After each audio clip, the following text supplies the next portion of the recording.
What is up, everybody? Thank you so much for tuning into Nerdy 430, the show where my buddy Tim and I talk about nerdy stuff that we've seen lately. Tim, how you doing today? Kevin, I'm doing great. Are you sure? I'm Take doing a okay. second. I thought you were going to ask me what I thought of Loki, and I was ready to go. But you want to start with a personal question, like I'm doing fine. I mean, things could be better, you know. But in general, I'm excited about this. I'm excited Disney is giving us more content, even though I got to tell you, it's probably not my favorite Disney content. It's still pretty good. What about you, Loki Kevin? Isn't. What do you think man. of Loki so far, Kevin? This episode, we're talking about Loki episodes 1 and 2 because we haven't talked about the first one yet. So spoiler alert, if you haven't watched either of those, we are going to be breaking them down. Kevin, episodes 1 and 2, what'd you think of Loki? Oh, man, now I'm thrown off. I thought you were going to ask me how I'm doing on a personal level. Okay, fuck Loki. Okay, everybody tuned in to hear us talk about Marvel stuff. Sit down, shut up, fast forward about 15 minutes. Kevin Bauer, how are you doing, man? You went to Miami. How was that? Oh, Miami, it was great. One of the highlights of the trip was the first night we were there, we watched episode 2 of Loki. Now, Loki, overall, I really like this show so far. I really like it. I was a huge fan of Doctor Who in high school. I still like it now. I still watch the show. I can admit that it's a bad show. It's like Doctor Who is a bad show that has really good actors, and the Doctor is a really great character, and they do a lot of fun stuff with it. But it is a bad show, and I think we should be able to admit this.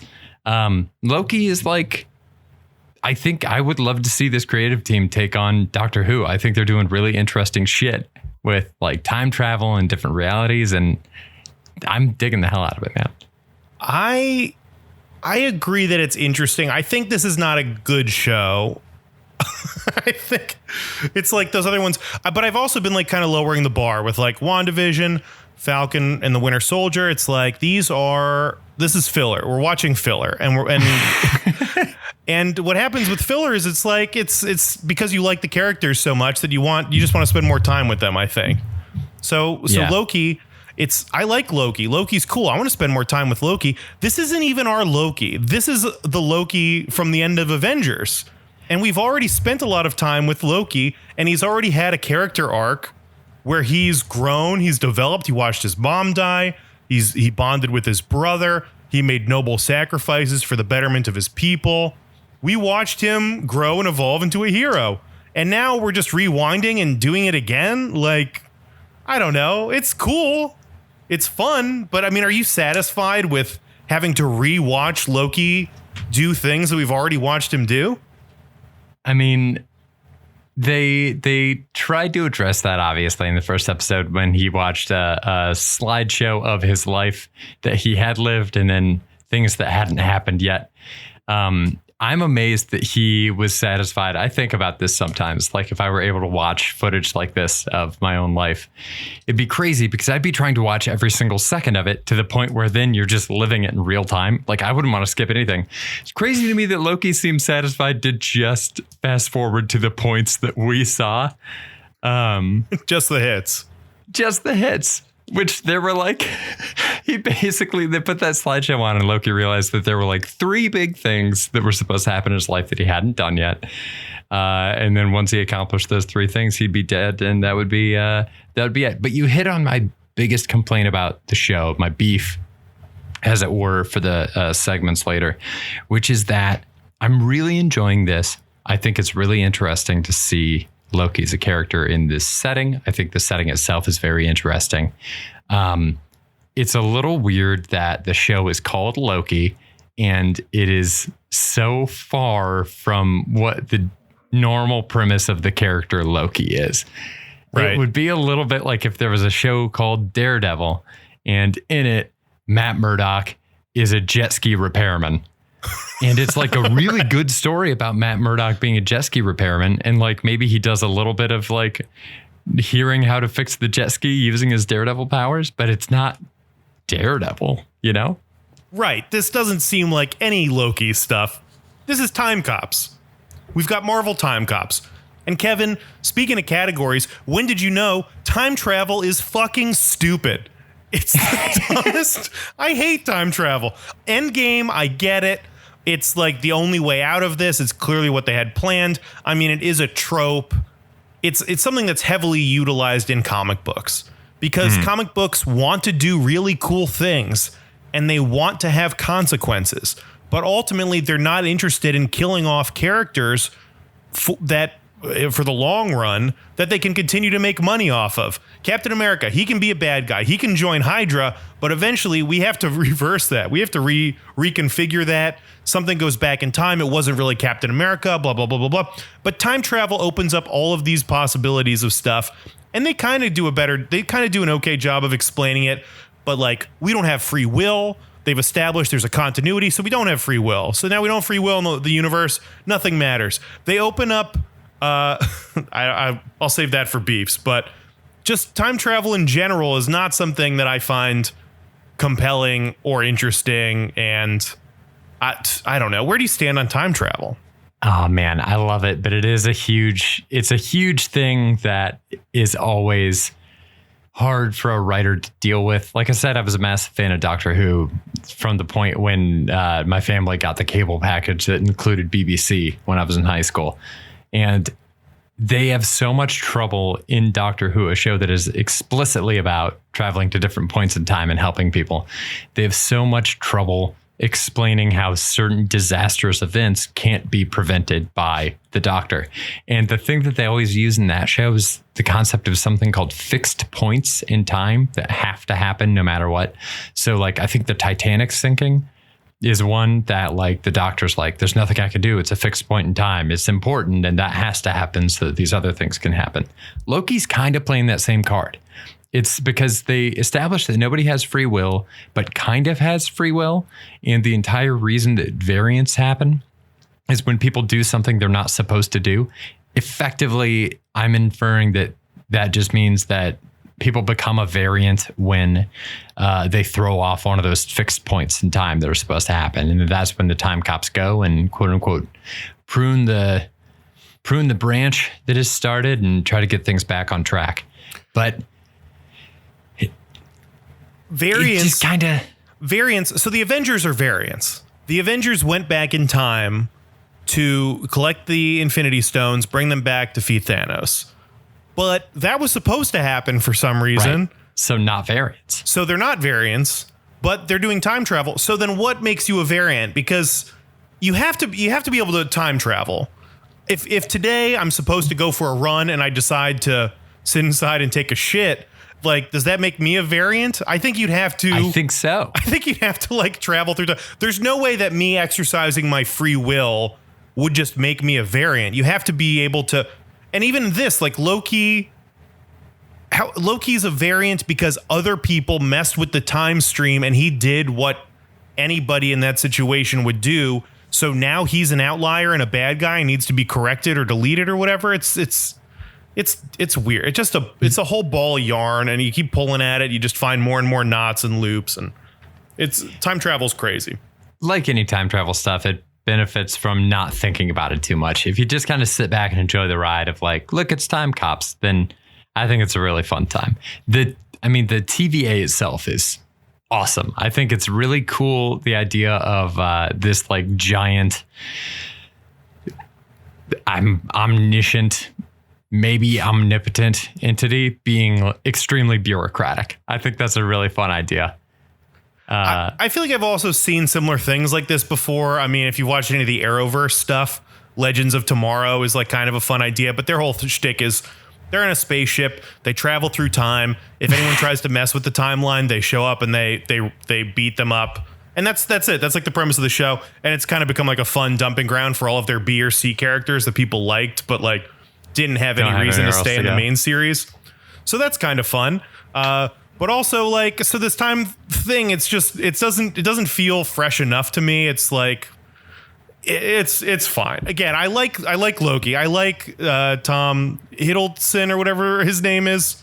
Loki's fun. Owen Wilson, super fun. I'm having a great time watching Owen Wilson do his thing. I couldn't help but think watching this, like, does Owen Wilson have a True Detective-esque like drama in him? Or am I just pushing it way too far? Owen Wilson playing a detective is something that I didn't realize I needed, but I needed it. I think he does. I think Owen Wilson is a lot better actor than a lot of people have given him credit for. I also think a lot of the like previews of the show that came out were reviewers talking about how good the bromance is between Owen Wilson and Tom Hiddleston. I want to argue with that. I don't think it's a great bromance. I think Owen Wilson specifically is just really charismatic. I think two very likable guys somehow have zero chemistry together. Yeah, thank you. I don't know that they really click in the way that you would expect. Like there's definitely people like I mean, Chris Hemsworth, Jon Favreau and Tom Hiddle. What's his name? What's the Loki actor's name? Hiddleston. Tom Hiddleston and Chris Hemsworth, great chemistry. Definitely. They get along great. Vince Vaughn and Owen Wilson, great chemistry. Great chemistry. Owen Wilson and anyone else in this show, great chemistry. Yeah. But I think maybe it's just because they're just doing such different things that it seems kind of jarring. Yeah. That Tom Hiddleston's still doing his like Loki, I'm a god thing. He's like speaking different dialect wise and kind of holding himself distant, and they're not like building anything together the same way other people were forced to. Like him and Chris Hemsworth had to like build these characters together, whereas Owen Wilson's just showing up to do his Owen Wilson thing with a character that already exists and has already been existing. So it's just harder to. They're both dominating forces, right? If Owen Wilson enters a scene in this, he's the guy controlling the pace. His interactions with his boss in this are great. They're like kind of flirty. He's like, they're just talking about stuff, talking about life. But Owen Wilson's the driving force in those scenes. And then you get these two guys together and they're both driving, but they're driving two different cars like next to each other. They're not in the same car. They're both on the same road, going the same place, but they're not in the same vehicle together. Man, it's funny you say that because I genuinely think that Paul Walker and Vin Diesel have significantly better chemistry than Owen Wilson and Tom Hiddleston do.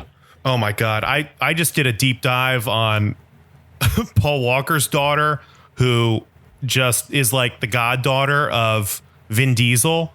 And she's like posts on her Instagram with like Vin Diesel's kids and like talks about them like her family, and all like the Fast and Furious people like take care of her and watch out for her, and like Ludacris like goes and visits her and stuff like that. Oh, man. It's like so sad and so beautiful. And it's like, oh yeah, Paul Walker, who I don't think is a great actor, and Vin Diesel, who I think is maybe an underrated actor, have amazing chemistry because in real life they're friends. There's like real chemistry there, you know?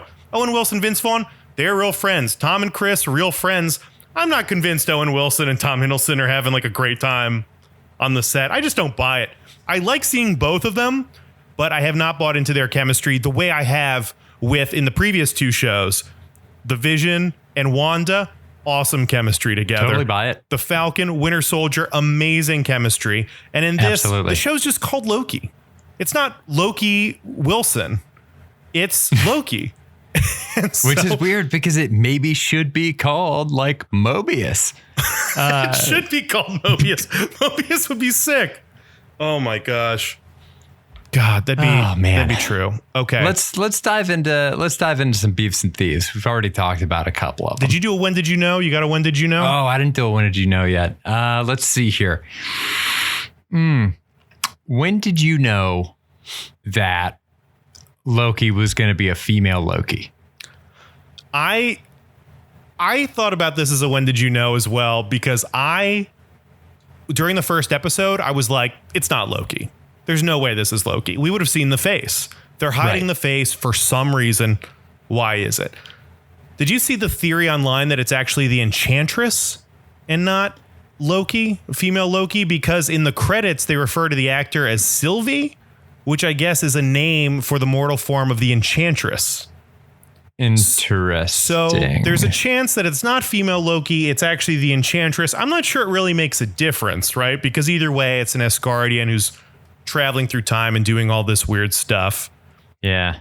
I kind of wanted it to be somebody else, if I'm being honest. I thought it was cool. It's cool that female Loki, I would be happy with. Enchantress, I'm happy with. It felt like a lot of build up for, I don't know if the payoff was killing it for me. What about you? Did you have strong opinions about who it was going to be? I'm really specifically, I was definitely hoping for too much here. I was really hoping that when the hood came off, it was going to be Phoebe Waller-Bridge. That just feels like such a fucking slam dunk. Such an unbelievable slam dunk. Why? There was like a rumor like a year and a half ago when Fleabag was like exploding. There was a rumor that Phoebe Waller-Bridge had been meeting with Marvel bosses because she did that role in Solo, and then it's like Fleabag was going big, and so they wanted to find a way to work her in the MCU. So I heard that and logged that in the back of my mind. And then when they announced Loki and they announced it was going to be about the multiverse, it was like, oh, we are for sure seeing Kid Loki and we are for sure seeing Lady Loki. And I was like, oh my God, the Phoebe Waller-Bridge news pinged back into my brain. And I was like, if it's fucking Phoebe Waller-Bridge, what an amazing... Phoebe Waller-Bridge would have chemistry with anybody. Can you imagine Phoebe Waller-Bridge in a scene with Owen Wilson? It would be, my face would be physically glued to the TV screen. Maybe that's what they're missing. Maybe that's what they're missing is a middleman, is like a third person to be playing off of and just interpreting their vibes and like meshing them together. And Phoebe Waller-Bridge seems like the perfect bridge between their two personalities. Pun intended. Let the record show Kevin laughed hilariously at that. She's a fixed point. They found a fixed point She's a fixed in point. time. They needed to find the Phoebe Waller-Bridge. Maybe let's get on to some beefs. I think beefs, and I guess maybe, I don't know. I think the idea of hunting down variants is very cool and it's very fun. And the idea of Loki hunting down other versions of himself is very cool. Super cool. Very fun idea. Very cool. I think it's kind of crazy that we haven't seen him do it yet. We've watched 2 hours and we've seen him like almost catch somebody. And then we saw him bump into this girl. Why haven't we just seen them go on instead of them looking through books and shit, let's just see them catch a bad Loki and like have it be a giant monster Loki. Why don't we just show us, I don't know, Centaur Loki, show us Squid Loki, I don't know, show us like some weird I'm there for it. Mutant Lokis. Like let's see it.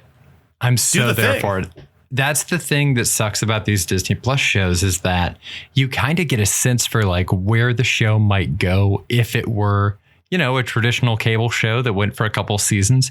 If this is if Loki was like a series that ran for 5 or 6 seasons, you know, get like 23 episodes a season, we're getting like a Monster of the Week, X-Files style. What's the weird Loki we're tracking this time? Especially they've kind of laid the groundwork that Loki is a very common variant. That's fun. That's a really fun detail. Super fun. And it makes so much more sense for why they would need to hire a Loki to track the Lokis, because these Lokis are just fucking going crazy on them. It's very Rick and Morty, it feels like. Yeah. I'm super on board. I think that's a fun idea. I was hoping that was what was going to happen with this second episode, because we opened up at the Renaissance Fair and I was like, oh, here we go. It's going to be like a Monster of the Week thing with like, yeah, where this is the time period we are, like Doctor Who style. And then just nothing. But then they have a scene with nothing. How much better is that scene if they just catch a variant and then it happens to be the wrong variant? I think it's better. It's definitely better. Here's a beef. Here's a big beef that has to do with that scene with like the Renaissance Fair. They have a fight scene to the song I Need a Hero. And it's a like masked person having a very lame fight in the tent. And the fight is made that much lamer by I Need a Hero, which is too big a song for how like slow and like insignificant that fight was. That song fucking rips, and it deserves to be like the crescendo of a piece a la Shrek 2, as opposed to a throwaway number at the beginning where you watch one person maybe take out like two 2-card. It was just made the whole thing seem lamer with how epic that song was. It's a big note. It's so, I mean, that's so fucking true, right? Frame it right. It was a small fight, which is okay. Not every fight has to be massive, but frame it right. Don't put like a massive 80s pop song over it. Think about like the movie Cinderella Man, where all of the boxing matches in the movie Cinderella Man, if you framed it wrong, they would be so lame. Here's just two people. They're shirtless. It's like the 20s or whatever. They're punching each other. That sounds like that's no more interesting than like, I don't know, when you see Batman mow through a line of like 10 thugs in a row doing fisticuffs. That's like one interaction with one of those bad guys. It's a tenth of a normal Batman fight scene. So it could be really boring, but they frame it up really well in such a way that you watch Cinderella Man and you're like, holy shit, this is incredible boxing. What an art. So like frame it right. It can be a small fight, but like give it a little bit of gravitas. I need to watch Cinderella Man, I guess, because you're selling the shit out of it. No, why? That's not that movie doesn't belong on the list of you haven't seen. It doesn't deserve a you haven't seen. I think it got a couple Oscar noms. They played it for us in a history class one time for no reason, just because it's set in the 20s, I think, or 30s or whenever it is. But my history class watched 300. That was our. That was our history. Your history class watched 300 for real? Yeah, we convinced our teacher to let us watch 300. We were pretty abusive to our teacher. Not gonna lie. I'm gonna lay another beef on you. Beef me. I could have sworn you would have said this same thing. The Infinity Stones being used as paperweights. Fuck that. I dug it. That. I'm not here for that. You're invalidating the whole arc we went on. Because you guys can jump out of time because you're like shitty rent-a-cops who can travel through time. There's a time stone. There's a stone that controls time. So they're outside of it, and they're outside of time. So like, so nothing matters. Like it's infuriating. It's like insulting. I feel like I felt insulted by that. Like, oh, so this is so powerful that it's more powerful than everything else that we've like grown and cared about. It's like, nah, dude, this is dumb. It made me think that the whole thing is dumb. It made me mad at the show. It's like, just who cares then? Who cares? If I can't care about the most impactful movie maybe I've ever seen in my life, also the ultimate crescendo of the entire Marvel experience, and you're poo-pooing it and using the ultimate weapon and the thing that killed Tony Stark as a paperweight, then what are we doing here? Like, what? We don't need that. We don't need it. Maybe Loki needs it.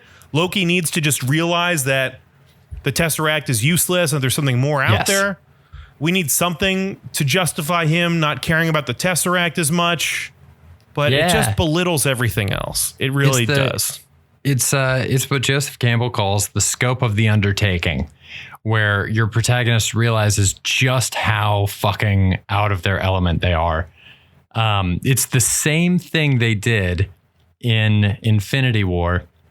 When Infinity War, to set the tone for how big and bad the enemies are for Infinity War and Endgame, they have the antagonist of the first Avengers movie die, Loki. They have Loki getting choked out. So already you see like the most famous Avengers villain get killed, and then you see the Hulk get the shit beat out of him. So, I mean, Infinity War did the exact same thing, just to a smaller rung on the ladder in the first Avengers movie. I dug it. I think it's the same exact thing, and it's a nice way to really quickly establish to Loki how far out of his element he is. But if I saw stuff like that in a drawer, I wouldn't think, oh my God, look at all these Infinity Stones. I would think, look at all these fake Infinity Stones. I also thought seemed like fake, and I agree with what you're saying. It's true. And they essentially killed off the Hulk because we never saw that Hulk character again. Yeah. And he was an absolute terror. Iron Man, yeah, you're right. They do that same thing, but they do that in the penultimate movie in the entire arc of the first franchise. Sure. And what's going to be the biggest film ever. So I'd accept maybe that the Infinity Stones are useless in Doctor Strange, in the next Doctor Strange movie, right? That's supposed to be tying in a lot of these Loki and WandaVision, I'd expect that from a Disney Plus TV show that so far hasn't shown a track record of like, I don't know, huge impactful success, in my opinion. Like, no, it's too big a move for a Marvel TV show. It just is, in my opinion. You're entitled to it. It's a bold move. I respect them for it. It's so bold. It's too bold for a show that, like, I don't know. Like, let's see what else happens. I'm curious to see what else happens in the show. I'm going to keep watching it. I'm enjoying it. Speaking of enjoying it, Kevin, hit me with some thieves, buddy. Oh, I got some thieves. I mean, look, the production design of the show is fucking beautiful. Yes, it's beautiful. Holy shit. Not since the opening credits of Godzilla from 2014 have I been so captivated with the credits work on anything. My only gripe with any of the shit that they've done in with the graphics and the production design in Loki is that Miss Minutes is CG animation, and they're, as my girlfriend pointed out, they are literally Disney. If they couldn't have anyone do hand-drawn animation to actually get it right when you're showing like an old-time retro-styled character, if Disney can't do that, who the fuck are we supposed to turn to have that done? Wait, what's the difference? Like, what are you talking about? Because I thought, like, you're talking about like the old cartoon one that he watches that explains how everything works, like that specific like throwback thing. Why? What's wrong with that animation? Because I got the message that it was like an old timey cartoon. For sure. And they nailed the vibe. There was a lot of shit in there that was like, I live around the corner from the Museum of the Moving Image, and I go in there all the time, look at all their like kitschy vintage stuff, and they nailed the vibe. But the actual character Miss Minutes was computer animated and I think cell shaded, and it was like really well done for what it was. But there's just little things where you can tell that it's computer animation instead of actual hand-drawn animation, and it just takes you out of it. There's like a detectable 3D-ness to it where it's like a little too polished in the way that like the animation loops, and Lauren could describe it way better than me because she's actually fully indoctrinated into the world of animation. But I mean, even just from a graphic design perspective, I remember starting to notice in shows when they would like, the show would be all 2D animated, and then like, you know, for the sake of brevity, for the animator's sake, like a car would be CG, but like cell shaded. So it would still have lines on the outside of it, but it's like, oh, that's a 3D car in the middle of this 2D world. And it just I hate it. Everything else incredible, but it makes it stick out like a sore thumb because it's the only flaw. Okay. I'm really glad you got to say that. I'm very curious if anyone listening to the podcast understood anything you just said. I had a hard time following it, but to all of our animators listening, like, yeah, maybe this is huge. He said it was the only flaw, and it completely ruined it did not ruin the reality for me. I gotta tell you, it's not something I usually look for. So let me tell you, man, on some level it did. On some level, you don't even know it. Some imperceptible level, subconsciously. Maybe that's what makes you not like this show. It might have. I liked a lot.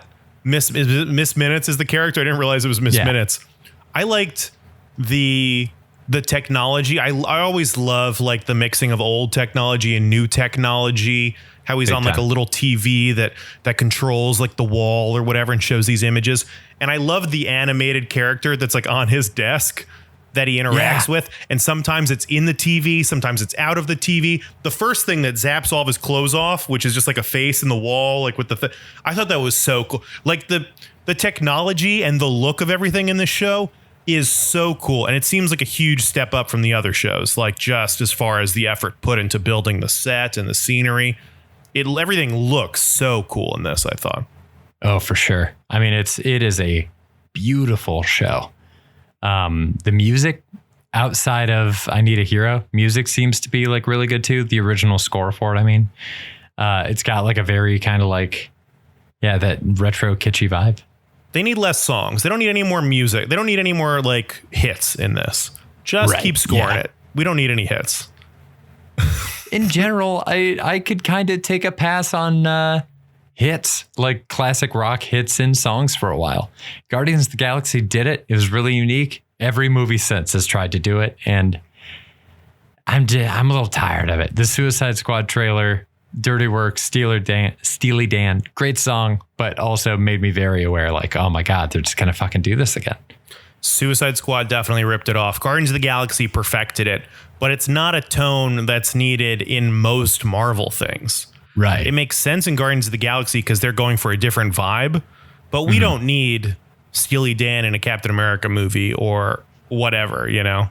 Classic rock at Ragnarok made some sense, but I don't know.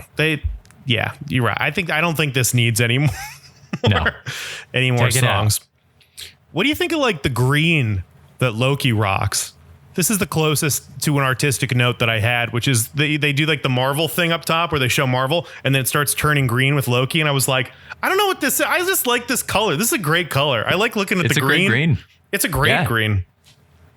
I'm excited for that shot from the trailer where he's in like the suit and he's got like the vote for Loki badge on and he's got the horns, but he's in like a green suit. I'm stoked for that. I think he's going to look great.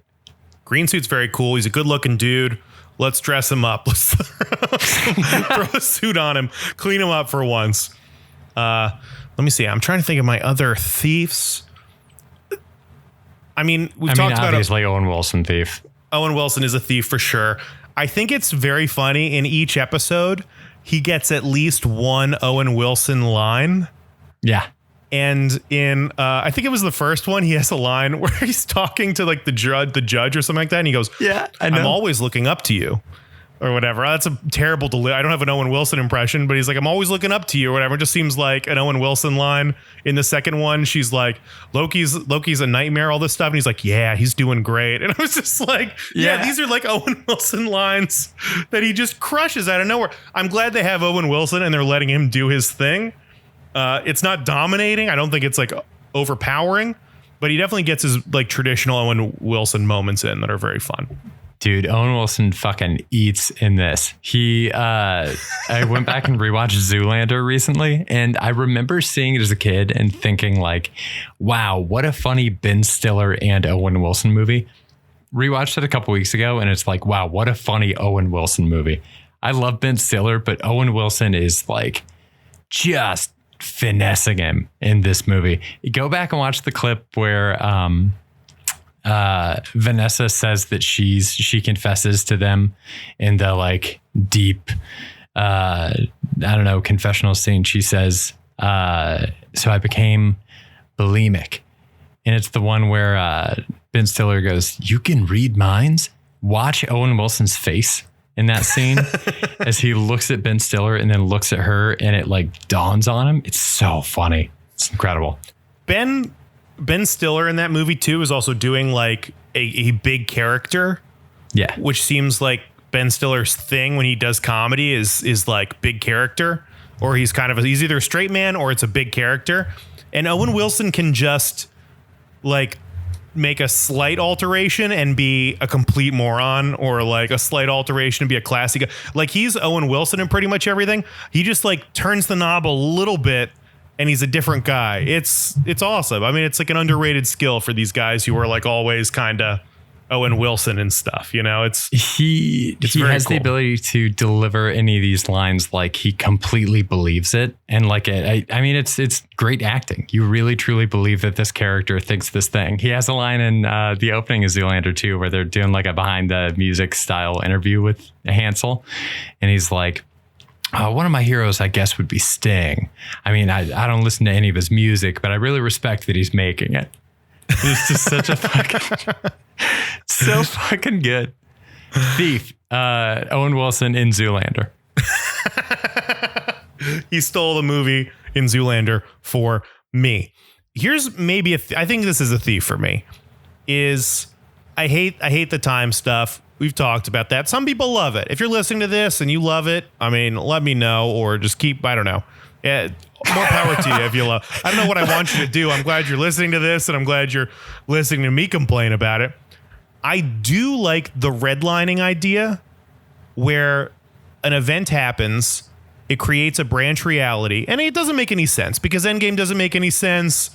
They can't return all the time stones because Loki's gone or whatever. Like whatever. There's so many things. But the idea of something happens, creates a variant timeline, and then there's a certain amount of time they have to correct it before the timeline becomes permanent and permanently phrased reality. It's just a nice, simple stakes for something that seems like it, I don't know, maybe doesn't have, it just seems like a simple explanation that makes very high stakes and keeps you invested. Yeah, for sure. It's a little goofy if you poke into it because it's like you go back a little bit before that and you have more time to stop the red line. And then they address it with like, well, it's a variant event, so you have to go back to the variant event. It's like time travel's so dumb because they've spent 2 episodes still discussing it. It's not the kind of thing that you can just set up instantly. The show is about, it's not Endgame. Endgame, they're just like, we went back in time, we're fixing everything. It's like, cool, we explain in a couple lines. This show keeps explaining it, and Loki keeps asking questions, and Owen Wilson keeps explaining it, which is very annoying. But the idea of like it redlining and the image of the timeline being like one horizontal line, and then the branch reality is like heading towards that red line. It's just a good visual, I feel like. And at the end, when all the branches are, they showed us a picture, they showed us a graph, and it was somehow compelling, you know? And I think that's cool. I think that's good. They managed to show us a line with a bunch of little squiggle lines coming off of it, and it made me say out loud, "Oh fuck!" It's like they showed a bunch of squiggles, and I was like, "Oh shit, squiggles! This can't be good." It's a little bit frustrating too. Part of this is just, consuming media, and you start to notice patterns. It's a little frustrating because anytime they explain something like that, you can be pretty sure that exact topic is going to come up. I don't know, maybe 2/3 of the way through the episode that you're currently watching. Like when you're watching a show and they go out of their way to show in the like previously on Game of Thrones, and in the clips they show, there's mostly stuff from the last episode or two, and then they'll show a character from like 5 seasons ago, and you're like, oh, I guess he's coming back today. Here's one of those that stood out to me that I was like, they should definitely cash in on this if they haven't, or I mean, like there's got to be something coming for this, which is when Loki goes through the metal detector and they're like, well, are you sure you're not a robot? And he's like, I'm pretty sure I'm not a robot. And look at what happens if I am a robot. Oh, it'll kill you instantly. And then he starts questioning if he's a robot. Like that's a very funny moment. But also they've established that this is a place that they're worried about people that aren't people, that are actually robots in disguise, like getting in.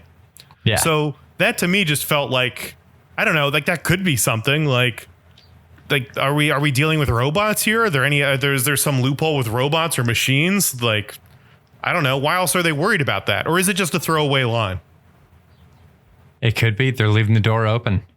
Maybe. I'm saying that's good planning for if you're going to have like 2, 3, 4, 5 seasons of something. But I think for most of these shows, we're pretty much seeing one and done. Yeah, I'd agree. Falcon and the Winter Soldier can go on forever, but Loki is short. You got more thieves? Yeah. Man, I don't know that I do, honestly. Talked about missed minutes, talked about the production design, talked about Owen Wilson. I think that's it.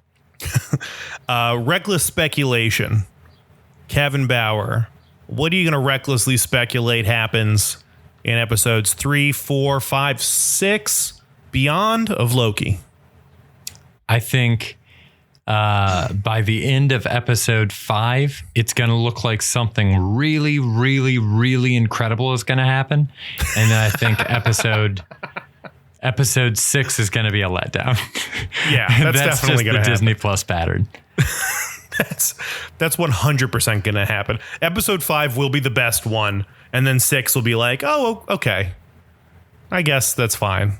Yeah. We're going to be stoked for this show after like episode 4. We're going to be like, I think this might actually be the best one now. And then episode 5 will be really good. And episode 6, the problem will just diffuse way too easily. Yeah. Everything will just wrap up really quickly and like early in the episode. There's going to be way too much lead out at the end. There's going to be a big fight, maybe not a good fight, but a big fight. And then and it's going to ultimately amount to nothing. I Need a Hero again. Yeah, he's going to be heroic in some way. I think this ends with him going back to the Avengers timeline and getting caught, like being arrested like he was before. Really? I think this ends with him maybe getting mind wiped, going back to that place, dropping him off and going to jail. I don't know why. Maybe. I just like the idea of them like putting a button on it like that. Like he just goes out of the time stream and then they just drop him back. And maybe they like try to wipe his mind, but then it doesn't work or something like that. I think that might be neat. But also I'm trying to think of like what his role is in the Doctor Strange movie, because I feel like that's going to happen. Is he confirmed to be in it? I don't know, but it seems like they're dealing with timelines and madness and I don't know, multiverses, or even though Doctor Strange is talking about the multiverse, I guess multiverses are different than timelines. So that was frustrating too. They said that if you create, it seemed like they confused multiverses and timelines, because you can have alternate timelines in one universe. And then like each different universe in a multiverse can have within itself alternate timelines. Like a timeline is not the same thing as a universe, a reality. That's what I thought, is like these are different things. Yeah. So, but I guess that was part of my thought process was, does Loki need to end with the timeline getting completely unraveled so that Doctor Strange starts with a movie where the timeline has been completely unraveled, the Scarlet Witch is doing insane stuff, and Owen Wilson is trying to fix everything? Like, are those the beats we need to hit to set up Doctor Strange? Man, if we don't get Owen Wilson interacting with Benedict Cumberbatch, this whole thing will be for naught. I know. Let's get that online campaign started. Like, we need at least a good scene with Owen Wilson and Benedict Cumberbatch. Even like a post-credits thing with them just getting coffee. Like, I just need something. I need those two on screen together. It'd be great. Doing their things. Yeah, he's like, Owen Wilson's like leaving the coffee shop and he's like, oh yeah, by the way, your necklace. Let me know if you ever need another one of those. Got a bunch of guys using them as paperweights. Oh yeah, he doesn't even have it anymore, does he? Yeah. Wow. Okay. Well, poor Doctor Strange. No Eye of Agamotto. He's gonna need a new trinket that separates him apart from everybody else. Mm-hmm. Seems like a good place to end it, Kevin. This is a great app. I'm excited about this show. I'm optimistic. I think it'll be first episode. I was like, ugh. Second episode, I'm like, huh. Third episode, I'm excited to ramp up for eventual disappointment with the sixth. But I mean, it's going to be a fun ride. If it works like that, it's going to be incredible. And they will need to work so hard for the next wave. Like if it really does follow the exact same trajectory as WandaVision and Falcon and Winter Soldier, the showrunners for Hawkeye will be sweating bullets because they're going to look at their show and they're going to go, fuck, we did it too. Just reshoots all day. My reckless speculation is reshoots on Hawkeye. Oh, man. Have they started shooting Hawkeye now? Oh, they wrapped. Oh, boy. Yeah, they're going to do some reshoots. Or maybe they fixed it. This is just what it's going to be. I think this is just the formula. Last episode's a bummer. But yeah, I don't know. I'm excited to see what happens. We'll see. We'll see starting this Wednesday. Thanks for listening, everybody. Thanks for listening, everybody. Bye. Bye.